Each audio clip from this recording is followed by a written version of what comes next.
Okay, good evening, everyone. Am I audible to you?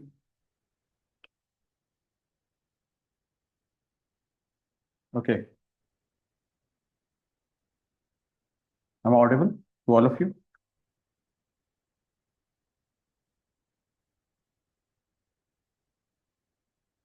Okay, so hope your preparation is going well. And today we will start your geography discussions with respect to prelims. We will practice some questions. First of all, we will discuss the concept behind it, and then we will go ahead and practice the question related to that. We'll try to understand the concept, and we will try to see if the question appears from the same, if the similar question appears from the concept, then how we will proceed with it or how we have to deal with it. आप मुझे ये बताएं, आप में से कितने लोग geography पहले पढ़ चुके हो, यूपीएससी से रिलेटेड पढ़ चुके हो, मतलब you know the basics related to that, और आप में से कितने लोग ऐसे हो which struggle in the basics. Then I can proceed accordingly.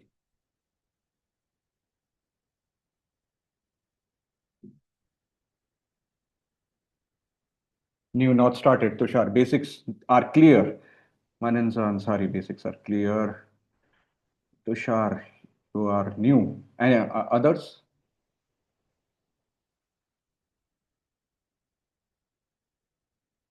Basics are clear. Tal mean saying not clear.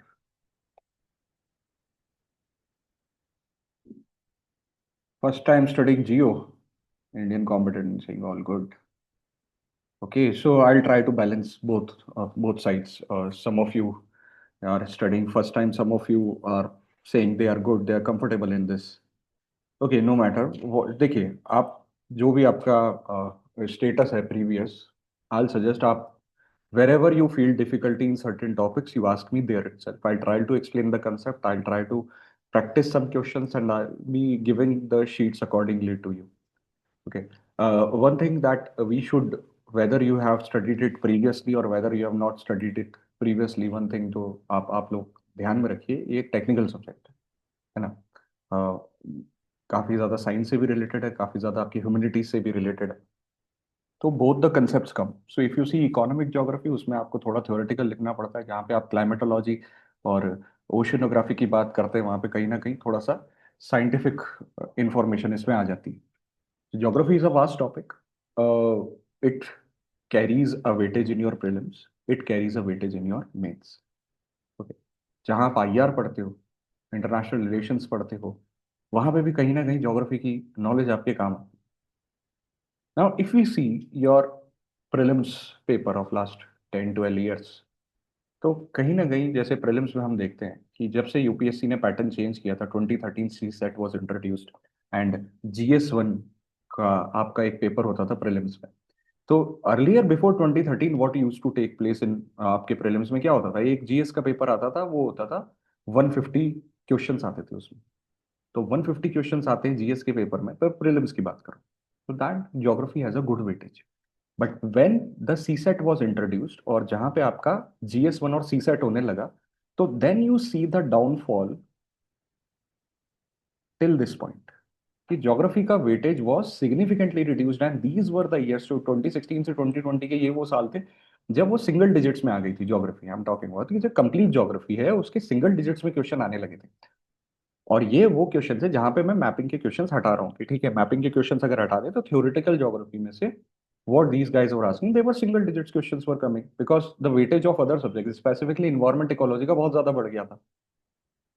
So if you see 2016 में 4 क्वेश्चन ज्योग्राफी के थे, इन्वायरमेंट के 28 क्वेश्चंस थे। 28 56 मार्क्स का paper. So here in these years the weightage of environment ecology increased but geography decreased। वैसे अगर आप देखो तो इन्वायरमेंट इकोलॉजी कहीं ना कहीं ज्योग्राफी का पार्ट है, उसको इन्वायरमेंटल ज्योग्राफी की तरह आप पढ़ते हो। But after 2020, if you see the timeline, now this particular timeline, geography's weightage has again came back to double digits। और ये वेरी कर रहा है पिछले 4-5 सालों में, लेकिन है डबल डिजिट्स में। तो इसका मतलब ये है कि अभी यूपीएससी ने इसको वापस से सिग्निफिकेंट वेटेज देना शुरू कर दिया है। हाँ, एनवायरमेंट इकोलॉजी का कम किया है, लेकिन इतना भी नहीं कर दिया। एनवायरमेंट इकोलॉजी के still you see 15 to 20 questions come, still 15 to 20 questions उसके आ रहे हैं। तो बाकी सब्जेक्ट्स का वेरी कर रहा है, लेकिन अगर आप इन्वायरमेंट और ज्योग्राफी को पकड़ के चलो तो आराम से 30-35 क्वेश्चन दोनों सब्जेक्ट मिला के आपको दे देंगे. So if we see the current prelims, the latest prelims which has happened to 2025, 14 questions from geography were asked और मैपिंग के क्वेश्चंस भी इसमें पूछे गए. Mapping related questions we will practice. Map की प्रैक्टिस करना आपको जरूरी है, क्योंकि आप देख लें जब यूपीएससी ने उसका वेटेज कम भी किया था तब भी मैपिंग के क्वेश्चंस वो पूछ रहे थे. तब भी वो पूछ रहे थे. थ्योरेटिकल भले ही कम कर दिया बट मैपिंग के वो पूछ रहे थे. So that one thing you should be clear on कि ठीक है थ्योरेटिकल तो आप पढ़ के जाओ, अच्छे से करके जाओ, बट मैपिंग की प्रैक्टिस आप थोड़ा और उसमें ध्यान दें, उसमें मेहनत करें. उसकी भी ठीक है हम करेंगे जितना पॉसिबल होगा हमारे लिए. We will try to practice physical map, we will try to practice political map of different continents I'm talking about, and we will try to see some of the questions which can be asked. और जैसे 2015 की मैं आपको 2016 की बात बताऊं, उन्होंने पूछा आपसे कि मेडिटेरेनियन सी के पास कौन सा कंट्री है जो उससे बॉर्डर शेयर करता है. तो there are some Asian countries, there are some African countries, जैसे इसराइल है, सीरिया है, ये मेडिटेरेनियन सी से अपनी बॉर्डर शेयर करते हैं. अफ्रीका में इजिप्ट है, अल्जीरिया है और लीबिया है. फिर 2016 में जब उन्होंने पूछा कि कौन सा मेडिटेरेनियन सी से बॉर्डर शेयर करता है, 2017 में उसी को नेक्स्ट ईयर ही बात कर रहा हूँ, उसको चेंज करके पूछा कि कौन सा नहीं करता. Okay, so if questions like this they are very common, mapping के क्वेश्चंस, तो we will do that also. But we start the theoretical geography. Theoretical geography में I will give you a brief overview. जिनको नहीं पता है उनको जल्दी से मैं एक ओवरव्यू दे देता हूँ. देखिए द और आप में से जिसको जो भी पूछना है प्लीज आप मुझसे यहाँ पूछ लीजिएगा, क्योंकि वो चैट वाला ऑप्शन को मैं बार बार एक्सेस करने में मुझे प्रॉब्लम होती है. तो I I will not be able to see what you are asking in chat, so you can ask me here itself directly. So geography, if you see, geography को आप दो ब्रांचेस में डिवाइड कर दो. Okay, मैं UPSC के context में बता रहा हूँ, not in context of degree. Degree में तो फिर बहुत सारी ब्रांचेस हो जाएंगी. First would be physical geography that you should be taking care of, and second should be Indian geography. Again I am not taking mapping related questions into this context. तो दो part में जब आप इसको divide करेंगे, physical geography और Indian geography, यहाँ आप इसको पढ़ना होगा. जब आप यूपीएससी प्रीलिम्स का सिलेबस देखते हो तो उसमें ये वर्ल्ड ज्योग्राफी मेंशन नहीं है सिलेबस में. तो वर्ल्ड ज्योग्राफी के क्वेश्चंस वो थ्योरेटिकल नहीं पूछते आपसे, हाँ मैपिंग रिलेटेड जरूर पूछ लेते हैं. प्रीलिम्स के सिलेबस में Indian geography clearly mentioned. Physical geography, now physical geography we we divide this into, first today हम स्टार्ट करेंगे जियोमॉर्फोलॉजी से. We will start with geomorphology. Geomorphology that is study of the landforms. Earth के बारे में पढ़ेंगे, solar system के बारे में पढ़ेंगे. जियोमॉर्फोलॉजी जब आपका खत्म हो जाएगा तो फिजिकल ज्योग्राफी में आप बढ़ोगे ओशियनोग्राफी के बारे में. Now oceanography is a important link. Oceanography छोटा सा टॉपिक है, इसमें ज़्यादा सिलेबस नहीं है, लेकिन ये समझना आपके लिए बहुत क्रिटिकल हो जाता है, क्योंकि ओशनोग्राफी ही एक ऐसा टॉपिक है जो आपकी जियोमॉर्फोलॉजी और जो नेक्स्ट टॉपिक आएगा उसको लिंक करेगा.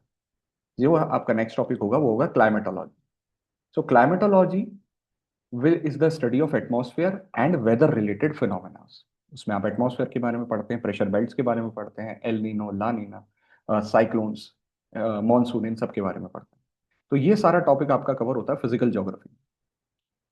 ओके, फिजिकल ज्योग्राफी जब आपका कंप्लीट हो जाता है then we will talk about Indian geography. India's physiographic divisions, उसका डिटेल में पढ़ाई करनी पड़ेगी आपको, क्योंकि इंडियन ज्योग्राफी पे क्वेश्चंस आते हैं.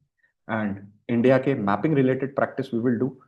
आफ्टर दैट इंडियन ज्योग्राफी में जब आप फिजियोग्राफिक डिवीजन्स पढ़ेंगे, soils of India, agriculture related to India, forest types of India और सॉइल्स ऑफ इंडिया, ये सारी चीजें इसमें आ जाती हैं.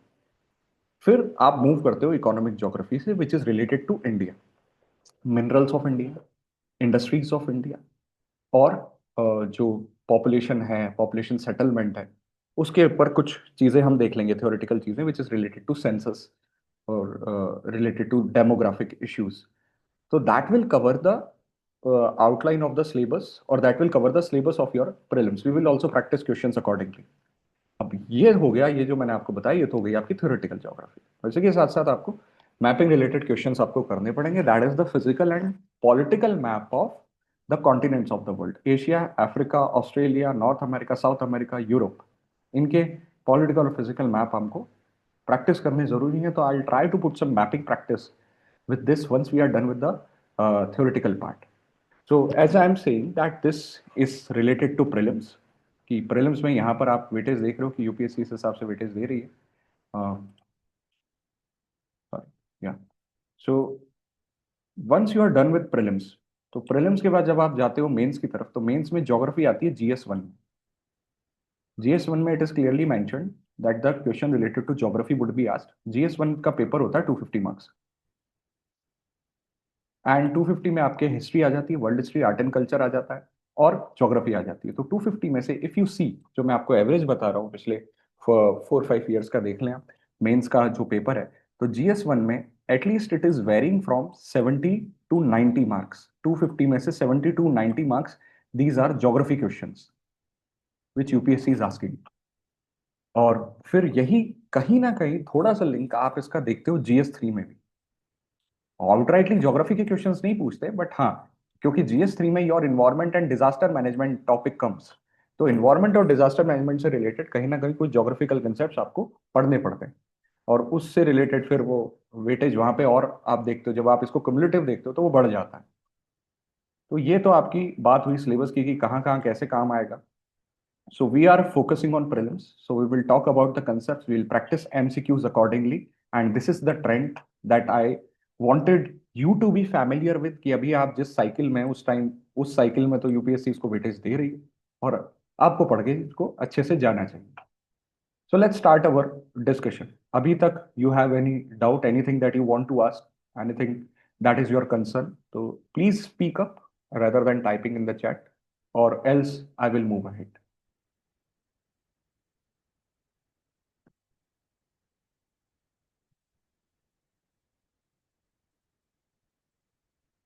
Okay. So I'll be starting the discussion on physical geography as I have told you. पहले हम अर्थ सोलर सिस्टम की बात करेंगे, उसके बाद हम चलेंगे जियोमॉर्फोलॉजी पे, स्टडी ऑफ लैंडफॉर्म्स। उसमें लैंडफॉर्म्स पढ़ेंगे, और अर्थक्वेक, वॉल्केनिज्म, इन सब की बात करेंगे, प्लेट टेक्टोनिक्स की बात करेंगे, माउंटेन्स की बात करेंगे। बट पहले हम अर्थ के बारे में जान लेते हैं, earth and universe, earth as a planet. Because earth is a unique planet, life exist on earth. हम अगर सोलर सिस्टम के बाकी प्लैनेट्स को देखें तो वहाँ लाइफ फॉर्म या उसके कोई साइन हमें अभी नजर नहीं आते। तो अर्थ को हम एक यूनिक प्लैनेट मानते हैं कि यहाँ पे हैबिटेशंस हो सकती हैं, लाइफ एग्जिस्ट कर सकती है, complex life form I am talking about, that is the mammals, reptiles and other living beings. But universe की बिगिनिंग कहाँ से हुई? If we see, to put that, just a minute guys, yeah, हाँ, so we, the most accepted theory of beginning of universe is Big Bang theory, कि universe जो था वो एक सिंगुलरिटी में एग्जिस्ट करता था, that this singularity was the point and this was a dense matter, hot matter, और ये एक्सपेंड करने लगा। ऐसा ब्लास्ट नहीं हुआ, जैसे बिग बैंग से हमें क्या समझ आता है कि एक्सप्लोजन हो गया, ब्लास्टिंग हो गई, नहीं। बिग बैंग का मतलब हुआ कि ये जो सिंगुलर पॉइंट था, it started exploding, it started expanding, और ये स्ट्रेच होने लगा। सो वी बिलीव कि सिंगुलरिटी वाले पॉइंट से जब ये यूनिवर्स एक्सपेंड होने लगा, तो जो हमारे बेसिक एटम्स हैं वो बने, प्रोटॉन्स, न्यूट्रॉन्स, फिर एटम्स बने, और उसके बाद कॉम्प्लेक्स मैटर उन्हीं एटम्स से बना, और इसी मैटर से आगे जाके गैलेक्सीज बनी, प्लैनेट्स बने, स्टार्स बने। अब क्योंकि बिग बैंग से यूनिवर्स एक्सपेंड कर रहा था, तो आज भी जब हम बात कर रहे हैं यूनिवर्स एक्सपेंड कर रहा है, या universe is the different galaxies are moving away from us, या इस सिंगुलरिटी के पॉइंट से ये दूर जा रही है, यानी यूनिवर्स एक्सपेंड करता जा रहा है, बढ़ता जा रहा है। So this there used to be a singularity, एक सिंगुलरिटी पॉइंट मानते हैं हम कि ये होता था, और this used to be dense matter, hot, very high temperature, and started expanding, और इससे डिफरेंट जो हमारी गैलेक्सीज बनी, प्लैनेट्स बने, स्टार्स बने, और आज जो हम सोलर सिस्टम, सॉरी, यूनिवर्स देख रहे हैं, वो इसी फॉर्म में एग्जिस्ट कर रहा है। The galaxies, they are expanding. Now why we say expanding? तो इसका एक एविडेंस हमें नजर आता है, हम क्यों कह रहे हैं कि एक्सपेंड कर रही है। तो जो हमारे टेलीस्कोप है, जैसे हबल्स टेलीस्कोप है, या जो भी पावरफुल टेलीस्कोप है, जब वो दूसरी गैलेक्सीज की इमेज लेते हैं, तो जैसे हम अर्थ से दूसरी गैलेक्सीज को देख रहे हैं, तो यहां से जो यहाँ पे जो भी स्टार है, जैसे हमारी सोलर सिस्टम में स्टार क्या है, सन है, but the stars which are present in other galaxies, यहां से जो लाइट हमारी तरफ आ रही है ये हमें थोड़ी सी रेडिश दिखती है. So the image that we see of the different galaxies appears little bit reddish. Red colour की वो नजर आने लगती है. तो इसको हम रेड शिफ्ट कहते हैं. Red shift that the galaxies which are moving away from us वो कैसी लाइट रिलीज कर रही हैं, वो रेड लाइट रिलीज कर रही हैं. अब ये क्या लॉजिक हुआ कि भाई रेड लाइट क्यों रिलीज करेंगे. See, let's say I am standing at one particular, let's say you are standing at one particular point.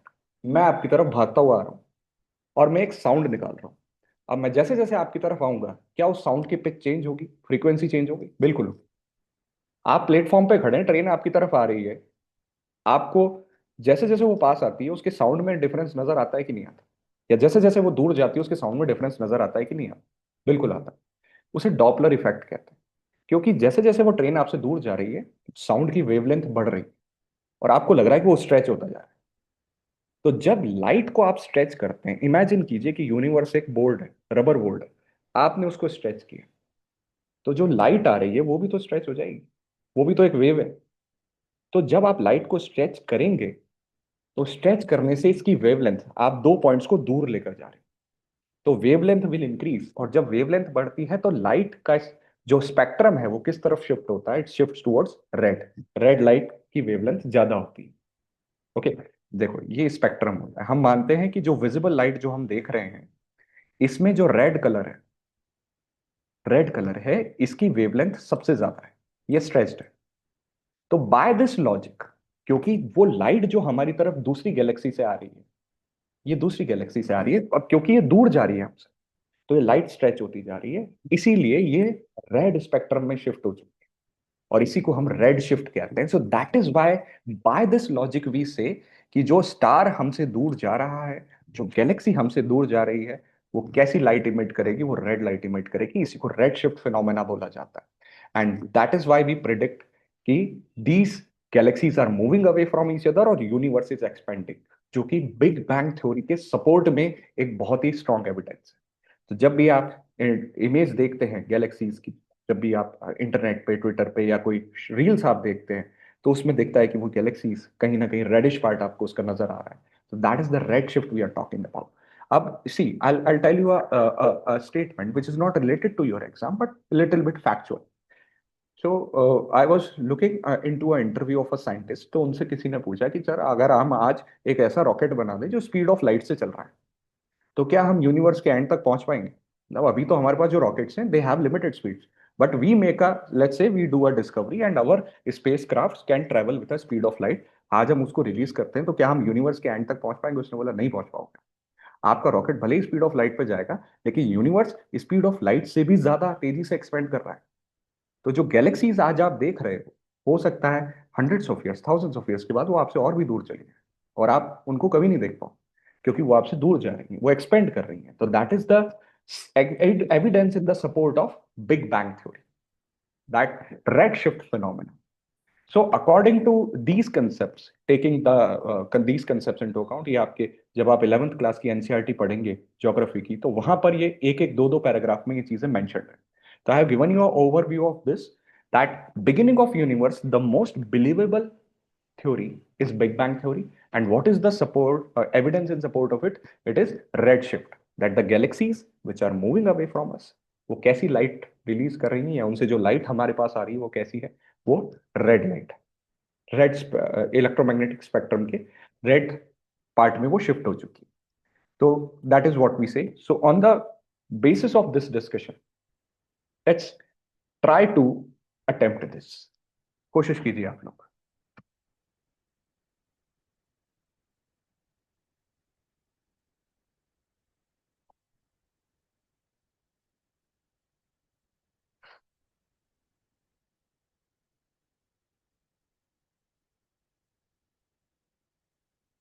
Is the slide visible to you all? You are saying A. Amir is saying A. Tushar A. A. Sandhya, Pareha, Ananza A. Okay, most of you are saying A.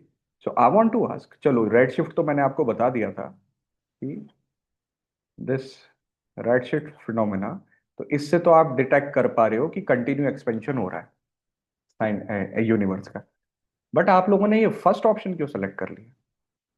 Just because कि to के साथ और कुछ match नहीं कर रहा था इसलिए? आप any one of you can explain this logic to me?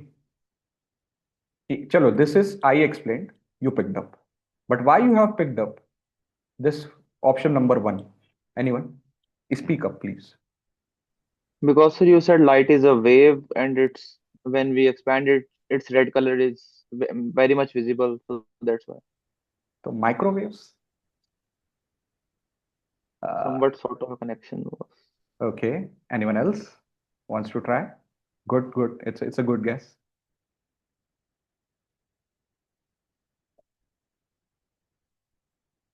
See, I have shown you the this. Sorry, I have shown you this image. इसमें देखो, माइक्रोवेव का और भी बड़ा वेवलेंथ है। तो ये हम बिलीव करते हैं दैट द बिग बैंग की जो अभी रिमेनिंग एनर्जी है ना, वो हमारे जो इंस्ट्रूमेंट्स है, टेलीस्कोप्स हैं, वो किस फॉर्म में डिटेक्ट कर रहे हैं? माइक्रोवेव की फॉर्म में डिटेक्ट कर रहे हैं। तो दैट मीन्स कि that universe is expanding, this is the remnant remaining part, remaining energy of the big bang which is further shifted. ये रेड से भी आगे निकल गई, ये बहुत पुरानी एनर्जी है जो हम माइक्रोवेव की फॉर्म में फील कर रहे हैं। So yes, true. Detection of microwaves in the space, which tells us that the universe is expanding. Everyone clear on this question? This was previously asked by UPSC in your prelims. Everyone clear on this? Okay, Sir, I have one doubt in this. please. So my understanding was why we see the red color for the distant object, Mm-hmm. because it's the red color only which does not scatter, Okay. and that is the only color which can reach to us. Yeah, that's true. So why it does not scatter? Because it has long wavelength. That's why it can be stressed. Correct. So I could not understand that fact that the wave, the light itself is spreading, wave is spreading. That I did not understand. See, you just have to imagine it with the concept that light भी एक wave होती है, and then when you stretch the space, because the space between the galaxies is very vast, and due to that space, the light which is coming from distant galaxies, it वो भी stretch हो जाती है time के साथ साथ. So the constant here is not the speed. The constant here is the space which is very vast. So it stretches the light. And the light appears. तो आप उसको ऐसा इमेजिन करो कि आप जो लाइट अभी देख रहे हो वो बहुत पहले उसने रिलीज करी है, उस सन ने या उस स्टार ने रिलीज करी है।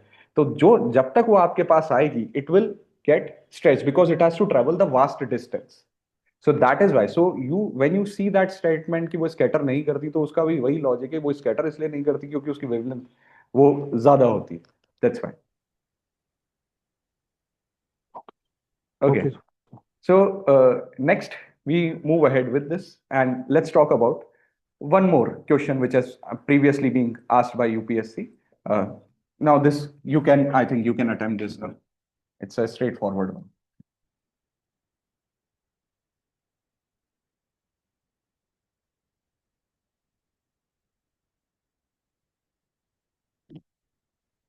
Yeah.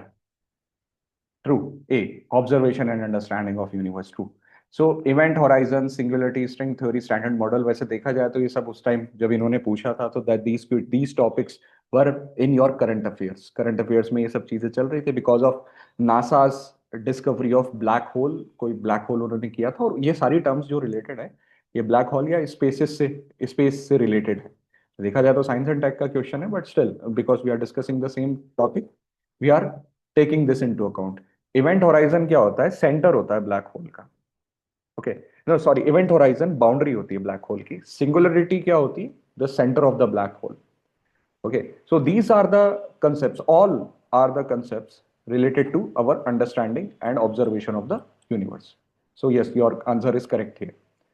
Let's move ahead and discuss about our solar system. Universe को थोड़ा zoom in करते हैं, and let's talk about our own solar system. So solar system, here sun is the star and we have total 8 planets, जिसमें आप planets को दो group में divide कर दो। फर्स्ट फोर, इनर फोर कहते हैं इनको, and then outer four, inner four and outer four. So these four would be inner four and these four would be outer four. इस तरह से आप इनको segregate कर सकते हो. Now, when you talk about solar system, sun is source of light and heat to us. While first four planets, ये rocky planets हैं, and next four planets are gaseous planets. Gaseous giants कहते हैं इनको. तो इसलिए आप इनको demarcate कर देते हैं इनर फोर और आउटर फोर. ये जो फर्स्ट फोर हैं ये रॉकी प्लैनेट्स हैं, टेरेस्ट्रियल प्लैनेट्स हैं. इनकी सॉलिड सरफेस है, they have a solid surface. So we are present on earth, earth has a solid crust, we are able to stand on that crust. Okay, so when India send Mangalyaan on Mars, India ने Mangal mission भेजा Mars पे, the news came that India's Mangal mission is successful और Mars mission is successful. Why? Because we were able to land on Mars. हमने जो भी spacecraft भेजा वो Mars पे लैंड कर गया, तभी तो हम कह रहे हैं कि वो सक्सेसफुल है. मार्स पे landing is possible because Mars is a terrestrial planet, rocky surface है, we can stand on that. लेकिन अगर हम कोई भी स्पेसक्राफ्ट भेजते हैं इन आउटर प्लैनेट्स पे, तो we that spacecraft can not land on these planets because they are made, their surface is gaseous, they are like thick cloud of gases. तो आपका जो भी स्पेसक्राफ्ट जाएगा इनकी इमेजेस लेगा और it will send to you, because landing here is not possible. They all are gaseous planets, they are large giants इन्हें बोला जाता है. तो inner four, outer four आप कह लें, या rocky planets और gaseous planets, you can say that this is how you can demarcate them. Now the question comes that all these planets, among all these planets, how they move around sun. So if we see the movement of these planets around the sun, they revolve around sun. All of them, they revolve. Earth also revolve around sun. Earth completes one revolution in 365 days, 6 hours. सबका अपना अपना अलग अलग time है revolution का. तो जब हम रेवोल्यूशन की बात करते हैं, ये सभी प्लैनेट्स रिवॉल्व करते हैं सन के around, and all of them they revolve anti clockwise. They revolve anti clockwise around the sun, all of them.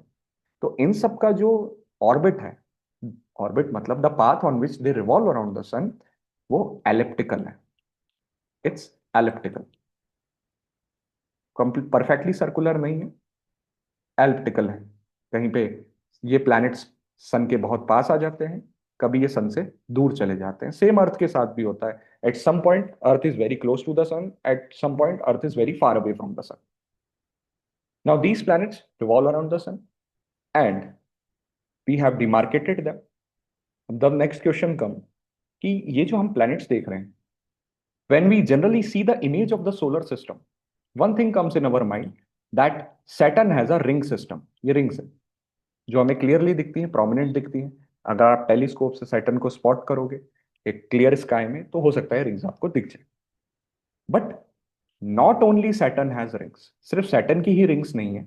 ये जो आप आउटर फोर प्लैनेट्स देखते हो, all gaseous Giants, they have ring system.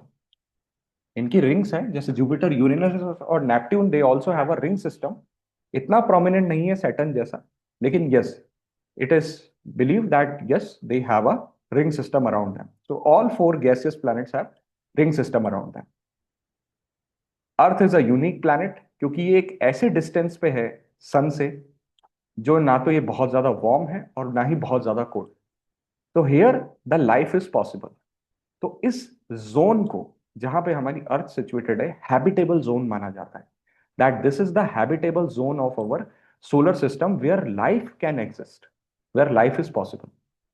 And that is why we believe कि Mars पे भी ऐसा हो सकता है, अगर मार्स के एनवायरनमेंट में हम कुछ चेंजेस करें. चलो वो तो खैर अलग बात हो गई, लेकिन ये वाला जोन जो है इसे हैबिटेबल जोन हम कहते हैं. And that is what we search in other universe. इसी चीज को हम दूसरे यूनिवर्स में या दूसरे सोलर सिस्टम में डिटेक्ट करने की कोशिश करते हैं, that where we can find the habitable zones where life can exist, earth like planets और कहां पर एग्जिस्ट करते हैं. Now when we are talking about earth, earth has one natural satellite. एक नेचुरल सैटेलाइट है अर्थ की, that is the moon. Moon earth के around revolve करता है. Okay, and if we see, Mars के पास दो हैं, दो मून है मार्स के पास. जुपिटर के पास अराउंड 90 है, सैटर्न के पास अराउंड 150 माना जाता है. Okay, so these outer giants have more number of moons as compared to the inner planets. Earth has only one natural satellite, and that is moon. Moon का अर्थ के climate पे क्या होता है वो हम जब ओशनोग्राफी डिस्कस करेंगे then we will talk about it. But this is the image of the solar system and this is what we discussed. Let's see one more part of our solar system. यहां पर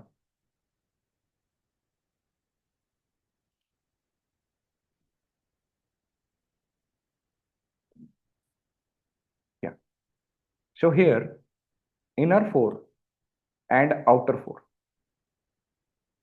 So this region between Mars and Jupiter is covered by asteroids. यहां पे आपको asteroids मिलेंगे.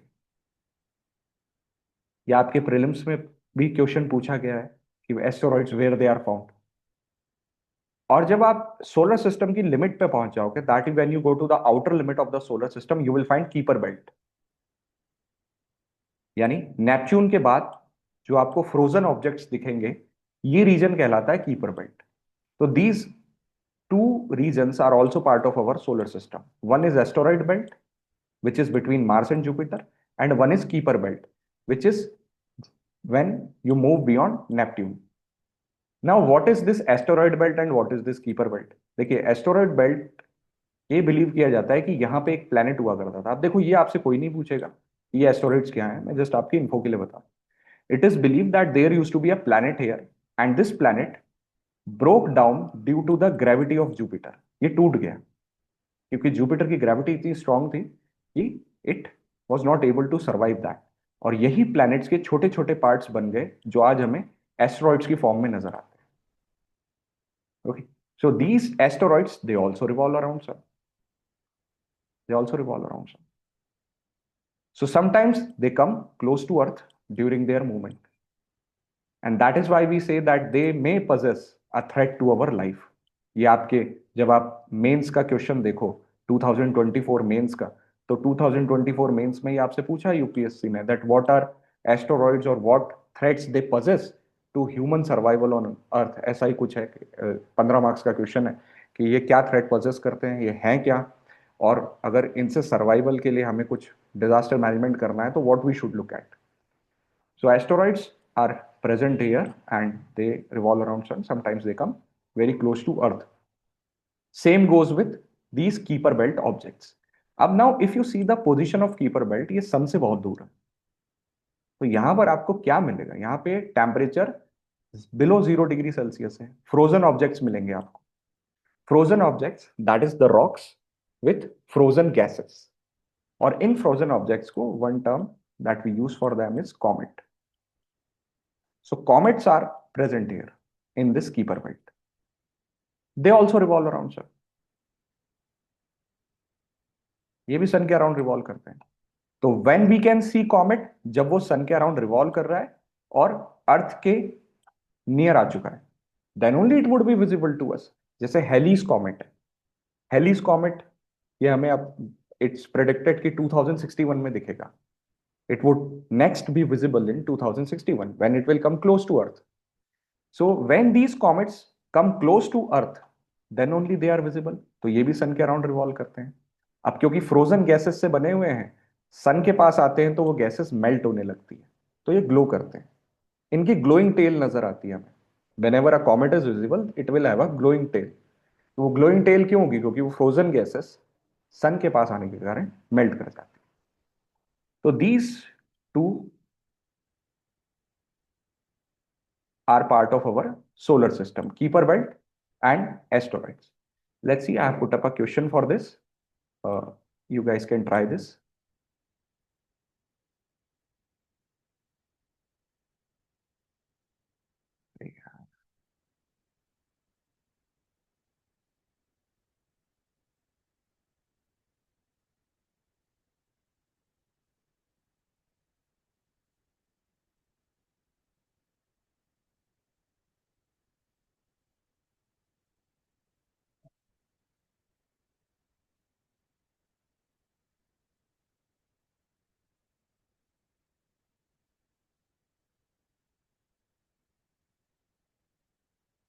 Yeah, Jovian planets are larger and they have thick atmosphere because they are made up of dense gases. They are like dense uh, cloud of gases.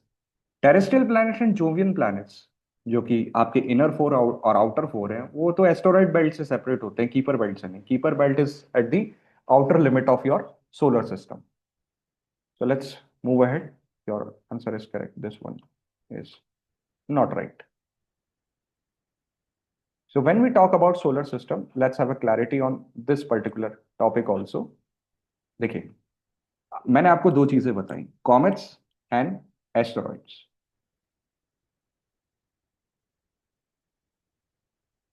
Comets and asteroids. So here, comets, what are they? They are frozen objects in Kuiper belt. What are asteroids? They are planetoids. Planetoid का मतलब कि farmer planet का part है, कि कोई planet हुआ करता था, टूट गया, उसके पीसेस बचे, तो उन्हें प्लैनेटॉइड्स कहा जाता है. तो एस्टेरॉइड्स तो मार्स और Jupiter, comets in Kuiper belt. This is what we discussed. Now these three, meteoroid, meteor और meteorite. So look at its size. Meteoroid, तो जब कॉमेट का कोई एक पोर्शन या एस्टेरॉइड का एक पोर्शन ब्रेक हो जाएगा, सेपरेट हो जाएगा, तो बनता है meteoroid. That means meteoroid is a small portion of either asteroid और comet which is broken and separated. और जब यही मीटियोरॉइड, जब ये, अब आप साइज देखें कि इन्हीं का एक छोटा सा पार्ट है ये मीटियोरॉइड अर्थ के एटमॉस्फेयर में एंटर करता है. Now earth atmosphere has different gases present. जैसे जैसे वो एटमॉस्फेयर में एंटर करता है, फ्रिक्शन, गैसेस की फ्रिक्शन के कारण it starts burning. So when it starts burning, what you call it? Meteor. जैसे स्टार, आपको कोई भी ये मीटियोर दिखेगा, जैसे आप टूटता तारा भी कहते हो कुछ लोग, तो what is that burning sensation जो कुछ स्प्लिट सेकंड्स के लिए होती है? That is that meteor. कि meteoroid entered earth's atmosphere and got burn due to the friction of the gases. तो अगर ये बर्न अप हो जाए तो आप इसे मीटियोर कहेंगे. और अगर बर्न नहीं हो, लैंड कर जाए अर्थ पे, सरवाइव कर जाए पैसेज को, लैंड कर जाए अर्थ पे, that it strikes the earth surface, then you will call it meteorite. ठीक है, तब आप इसको मीटियोराइट बोलोगे. तो considering these differences, let's see one more question related to it. Easy है, I think now you can attempt.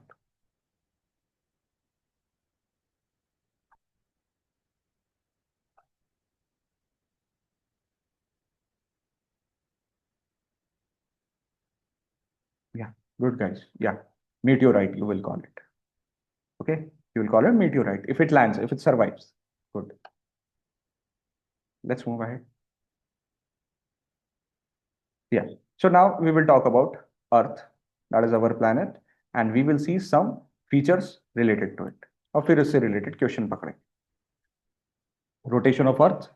We know that Earth rotates on its own axis. तो जब अर्थ रोटेट करती है तो the side which faces the sun will have day and the side which is opposite will have night. And earth completes one rotation in 24 hours. तो rotation के कारण अर्थ पे क्या चेंजेस आ जाएंगे? डे और night. This is what we will observe, that the side which will face the sun will have day and the side which will have opposite to this will have night. Similarly, the second fundamental movement of Earth is revolution. Earth revolve around Sun. So as I told you कि Earth का जो orbit है वो elliptical है. Sometimes Earth is very far away from the Sun. Sometimes Earth is close to the Sun. ये दो positions आ जाती हैं क्योंकि perfectly circular path नहीं है. Earth अपना एक revolution 365 days और 6 hours में complete करती है. इसलिए हम कहते हैं 1 ईयर 365 डेज का है. जो 6 आवर्स बचेंगे वो 4th ईयर में ऐड हो जाएंगे, लीप ईयर के जैसा. Now consider these two position, that is what I want to talk about. Aphelion and perihelion. Perihelion is earth's that position जब ये सन के क्लोजेस्ट होती है. ऐसा कब होता है? 3rd जनवरी के around, when it is closest to the sun. Aphelion कब होता है? व्हेन अर्थ इज फारदेस्ट, जब ये सबसे दूर होती है। ऐसा कब होता है? 3rd of July. So that means you have a gap of 6 months between them. Okay. So aphelion when it is farthest and perihelion when it is closest to sun. अर्थ का रेवोल्यूशन 365 डेज में होता है। But इसी से related एक और phenomena हमें समझना चाहिए कि हम ये मानते हैं कि अर्थ अपनी एक्सिस पे टिल्टेड है। ओके, जनरली वी बिलीव कि नॉर्थ पोल यहां पे होना चाहिए था अगर अर्थ की एक्सिस सीधी होती तो, और साउथ पोल यहां पे होना चाहिए था। लेकिन रियलिटी क्या है? रियलिटी है कि अर्थ टिल्टेड है, तो नॉर्थ पोल यहां पर है और साउथ पोल यहां पर है। And this is what we believe कि अर्थ अपनी पोजीशन से टिल्ट हो चुकी है। It has tilted from its own position. Now, again, the most possible reason for this कि अर्थ जो straight थी, why it got tilted on its own axis? ये tilt 23.5 डिग्री एंगल का है, तो ये tilt हुआ क्यों? Again, it's no one will ask you this, but the most possible reason जो believe किया जाता है वो ये है कि at some point millions of years ago एक heavy object collided with earth. Heavy object collided and ये collision इतना heavy था कि earth tilted. Earth tilted on its own axis. So that is what we observe nowadays, that earth अपनी ही axis पे tilted है, rotate भी कर रही है और sun के अराउंड revolve भी कर रही है। और इसी के कारण आप डिफरेंट इफेक्ट्स देखते हो अर्थ पे, डिफरेंट क्लाइमेटिक कंडीशंस देखते हो, क्योंकि जो अर्थ की टिल्ट है ये सीधा सीधा क्या इफेक्ट करती है? Amount of radiation. कितना रेडिएशन सरफेस पे रिसीव होगा, कितना इंसोलेशन आएगा। Now because of this tilt one more thing happens and that is this.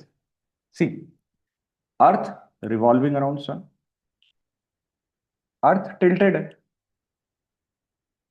अपनी एक्सिस पे टिल्टेड है, तो इस टाइम नदर्न हेमिस्फीयर अर्थ की तरफ यानी टुवर्ड्स द सन टिल्ट हो चुका है, while the southern hemisphere, ये जो southern hemisphere है, it is away from the sun. Try to observe this. Again, I'll repeat. Here, when Earth is revolving around sun, one hemisphere is towards the sun, that is northern hemisphere, and one hemisphere is away from the sun, that is southern hemisphere. तो जो hemisphere सन की तरफ है, यहां पे कौन सा season होगा? Summer season, because it is towards the sun. And this hemisphere which is away from the sun, यहां पे कौन सा सीजन होगा? विंटर सीजन होगा। इसी तरह से earth will keep on revolving, earth अपने पाथ पे आगे बढ़ेगी। अब यहां पे जब आप देखो तो पोजीशन फिर से चेंज हो चुकी है, ये नदर्न हेमिस्फीयर है and this is southern hemisphere. Now which hemisphere is away from the sun? Northern hemisphere is away from the sun. Which hemisphere is towards the sun? मतलब कौन सा हेमिस्फीयर टिल्ट हो चुका है सन की तरफ? Southern hemisphere. तो northern hemisphere में what you will have? Winter season, and southern hemisphere में what you will have? Summer season. तो that is what we are trying to convey, that earth पे जो सीजनल चेंजेस आ रहे हैं, देखो rotation के कारण तो क्या चेंज हो रहा है? डे एंड नाइट चेंज हो रहा है, 24 hours। But the season that we are talking about the complete year, why that seasonal change is happening? तो that seasonal change is happening due to two reasons. Seasons क्यों change होते हैं? क्या reason है? कि earth revolves around sun and earth is on a tilted axis. तो जब earth tilted axis पे है तो one hemisphere will be tilted towards the sun and one hemisphere will be away from the sun. तो that means summer and winter season will occur on different hemispheres. इसी को consider करते हुए let's see this particular question.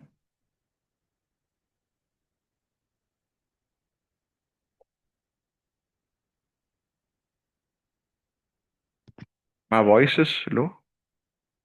Okay, anyone else feel the voice is low?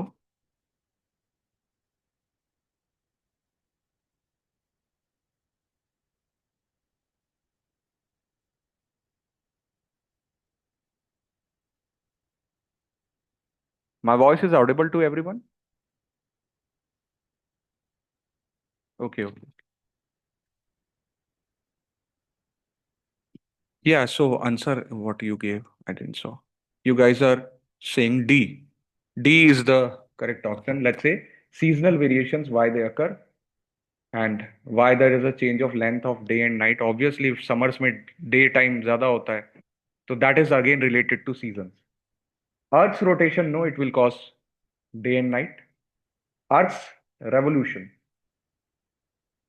in an elliptical orbit, yes, it will cause the change in season and the axial tilt. That is the tilt of 23.5 degree that Earth has. So yeah, your option is correct. That is 2 and 3.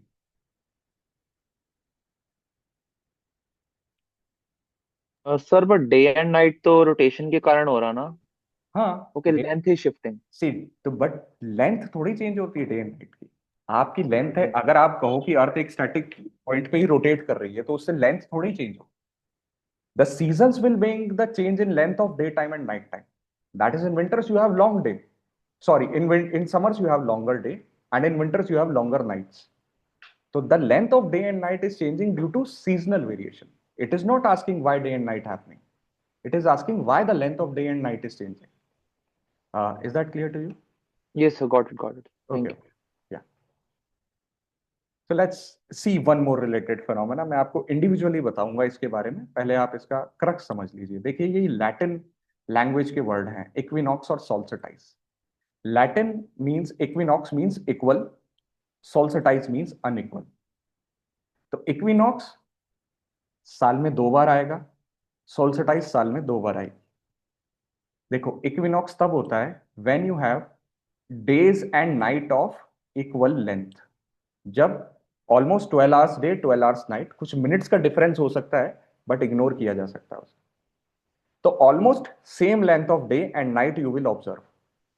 Solstice में you will observe either a long day और either a long night. मतलब unequal हो जाएगी length. The length will become unequal. Either you have day time of long duration और either you have night time of long duration. So 2 equinoxes are observed and 2 solstice are observed. Again ये भी किससे related है? ये आपके revolution से related है. तो इसी को हम बात करते हैं. देखिए, सोल्स्टिस, जब डे एंड नाइट की लेंथ अनइक्वल है. Let's talk about this solstice जो जून में आती है. इसे हम समर सोल्स्टिस कहते हैं. 21 जून को आती है. Okay, now here sun, earth is revolving around sun. Earth tilted भी है. तो this is northern hemisphere, this is southern hemisphere. Now this side is tilted towards the sun. This side is away from the sun. जून का month है, India भी northern hemisphere में है, तो summer season होता है. Why? Because northern hemisphere is tilted towards the sun. Here, sun insolation directly fall करता है ट्रॉपिक ऑफ कैंसर पे. The sunlight falls directly on tropic of Cancer. Okay, and that is why in northern hemisphere summer season है. Summer season है तो यहां पे day time ज्यादा होगा, length of day would be more. While in southern hemisphere winter season होगा तो यहाँ पे length of night would be more. तो अनइक्वलिटी आ गई ना, कि कहीं पे तो दिन लंबा हो रहा है, कहीं पे नाइट्स लंबी हो रही है. तो दैट इज व्हाई वी से solstice. One more phenomena you will observe in this. तो जब आप अर्थ को ऑब्जर्व करेंगे तो यहाँ पे ये जो रीजन है, आर्कटिक सर्कल से नॉर्थ पोल के बियॉन्ड का रीजन, ये वाला जो reason. Okay, when you look at this region, which is between Arctic Circle and North Pole, this region lies on the day side. ये day side में लाई कर रहा है completely. ये तो नाइट साइड हो गई ना, ये डे साइड में लाई कर रहा है. तो अगर अर्थ रिवॉल्व कर भी जाए, अर्थ रिवॉल्व रोटेट कर भी जाए, तो भी ये डे साइड में ही रहेगा, ये नाइट साइड में जाएगा ही नहीं. तो इसका मतलब एक चीज क्लियर है कि यहां पर आपको क्या नजर आएगा, यहाँ पे कभी सनसेट होगा ही नहीं. यहाँ पे आपको क्या नजर आएगा? 24 hour day. Extreme north pole की मैं बात कर रहा हूँ कि 24 hour day you will observe. Same phenomena. See this. The region between Antarctic Circle and South Pole. ये नाइट साइड में आ रहा है, तो अर्थ अगर रोटेट कर भी जाए तो ये तो नाइट साइड में ही रहेगा, ये डे साइड में जाएगा ही नहीं. So that means what you will observe here, you will observe here 24 hour night. तो क्या अनइक्वलिटी अब नजर नहीं आई आपको? अभी भी आ रही है नजर कि कहीं पे तो डे टाइम है, कहीं पे नाइट टाइम है. उस लॉजिक से भी आप कह सकते हो कि ये सोल्स्टिस है. That is what we are concerned with. Solstice, what is solstice? Unequal length of day and night. So all over the earth at different regions we are observing this, and hence we say that this is summer solstice which we observe on 21st of June. Are you guys clear on this? Yeah, Amir, 6 months day. Good. North Pole पे you will observe 6 months day. बिल्कुल सही है आपकी बात. Okay, okay. Anyone else?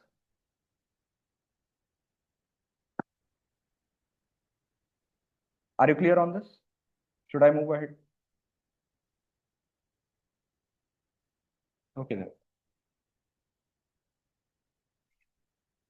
Let's see. So applying this logic, we will.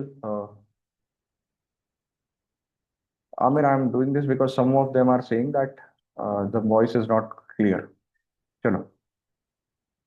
Winter solstice, which comes in December. तो 21st December को ये position change हो जाएगी. Now northern hemisphere is away from the sun and southern hemisphere is towards the sun. तो यहाँ पे summer season है और यहाँ पे winter season है. तो again you will observe unequal length of day and night. But it is coming in winter season, तो इसको winter solstice कहते हैं.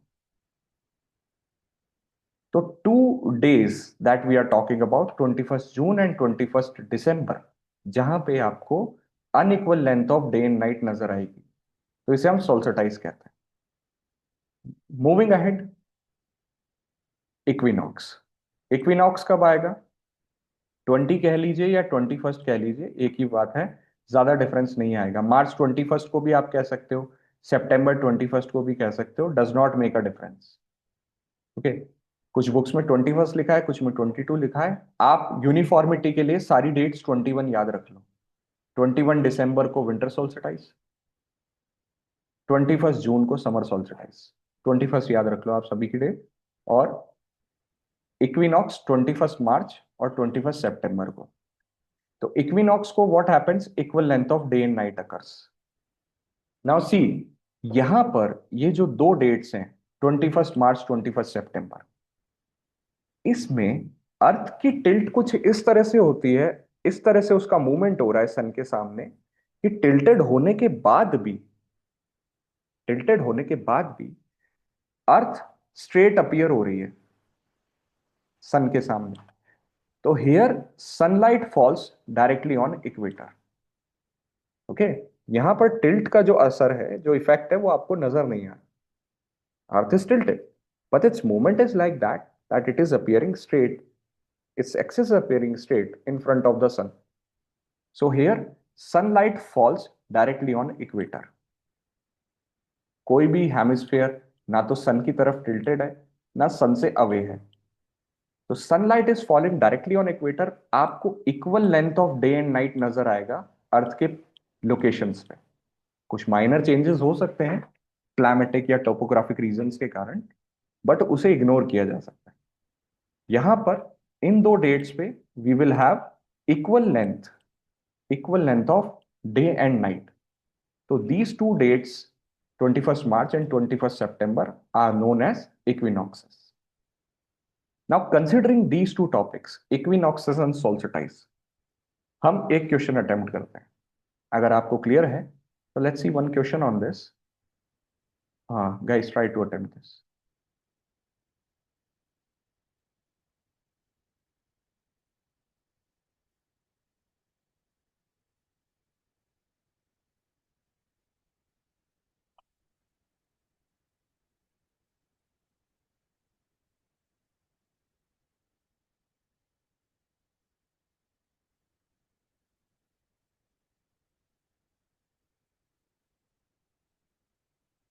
Okay, some of you are saying A, some of you are saying B. Manoj is saying C. आप में से कोई भी अपनी आंसर चॉइस को एक्सप्लेन कर सकता है please? Anyone? Why you are choosing this option? Can you go ahead with the explanation? Any of you?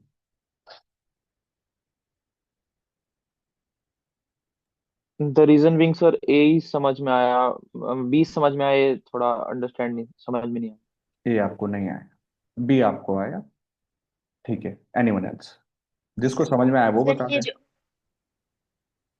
Sir ये जो ट्रॉपिक्स वाला है कि बियॉन्ड ट्रॉपिक्स, तो फिर लास्ट में वो जो ट्रॉपिक ऑफ कैंसर है, ट्रॉपिक ऑफ कैप्रिकॉर्न है, वो 23 तक ही है, उसके बाद कहीं भी डायरेक्ट ओवरहेड नहीं होता है sir.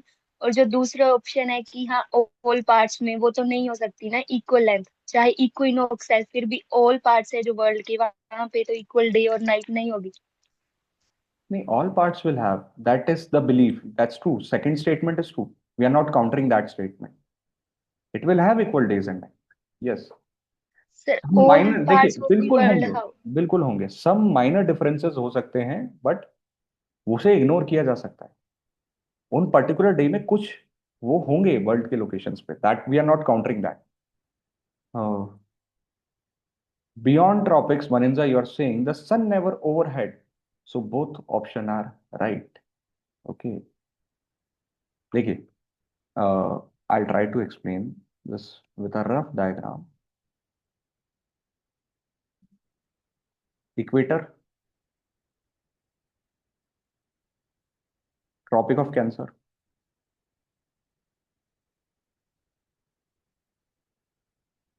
Tropic of Capricorn। Okay, so what we have discussed, that sun is overhead, sunlight directly fall करती है Tropic of Cancer पे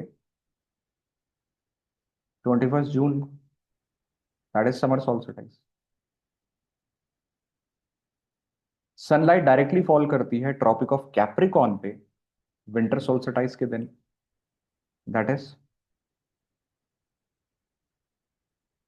21st December।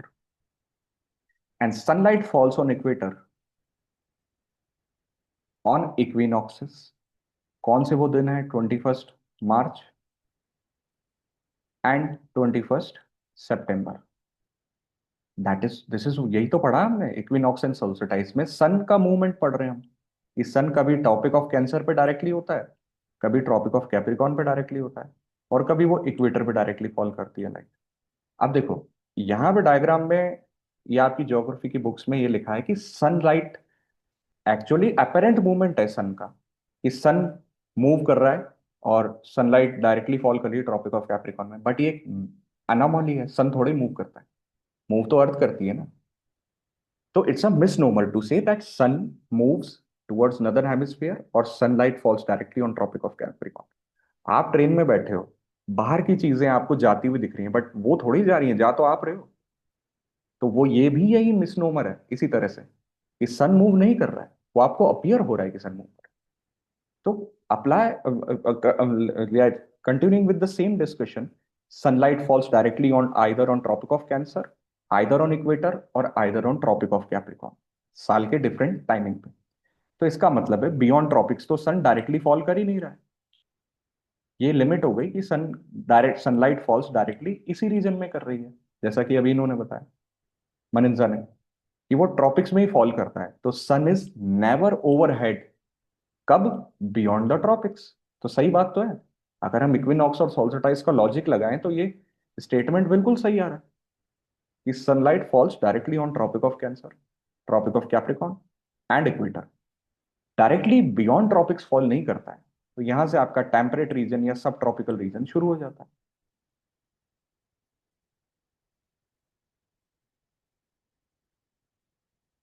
Okay, yeah, Amit, it's true. It's true. Yeah. Are you clear till this point, guys? Are you clear? यहाँ पे अभी आपके दो fundamentals बच रहे हैं।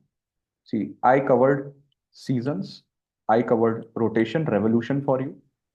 दीज टू टॉपिक्स जो कि माइनर से टॉपिक्स हैं वो हम लेंगे लैटिट्यूड्स तो वैसे अभी हमने Tropic of Cancer Capricorn discuss किया ही है। लॉन्गिट्यूड में we have to see time zone, time difference, तो ये दोनों टॉपिक्स रिलेट हो जाएंगे।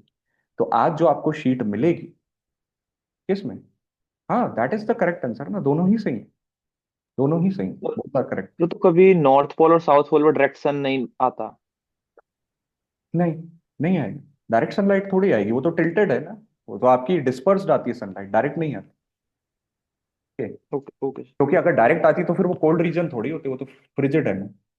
जी सर। अगर जी डायरेक्ट आती तो फिर या हाँ हाँ, as Aamir is saying, it's always slanted, वो स्लैंटेड है। सो या, तो देखिए ये अभी आपका, मैं आपको बताऊं, आज जो आपको शीट मिलेगी उसमें कुछ क्वेश्चंस हैं।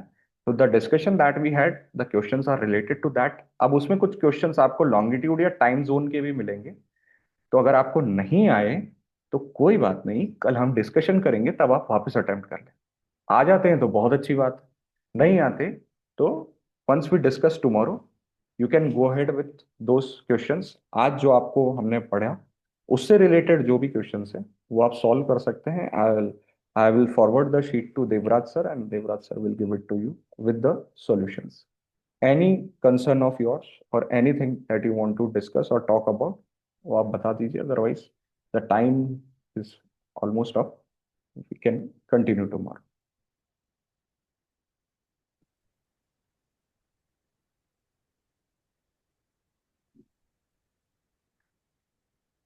Okay, dear. Thanks for it. So then I'm ending the session and I'll forward the sheet to Devraj sir. Devraj sir will forward it in your group. So we can continue our discussion tomorrow onwards. कल यहीं से हम कर लेंगे। One suggestion. Please, Can Amir. we put the question numbers Which on the questions? this one, the one that I am showing it, this one No, like the question numbering is not there, sir. here in the slide ना, जो slide में है हाँ इनकी हाँ बात कर हाँ रहे हैं। हाँ मैं कर देता हूँ, अभी कर देता हूँ, आपको हाँ भेजने से पहले हो जाएगा, डोंट वरी, अभी कर देता हूँ। Okay, so we will continue tomorrow. Thank you.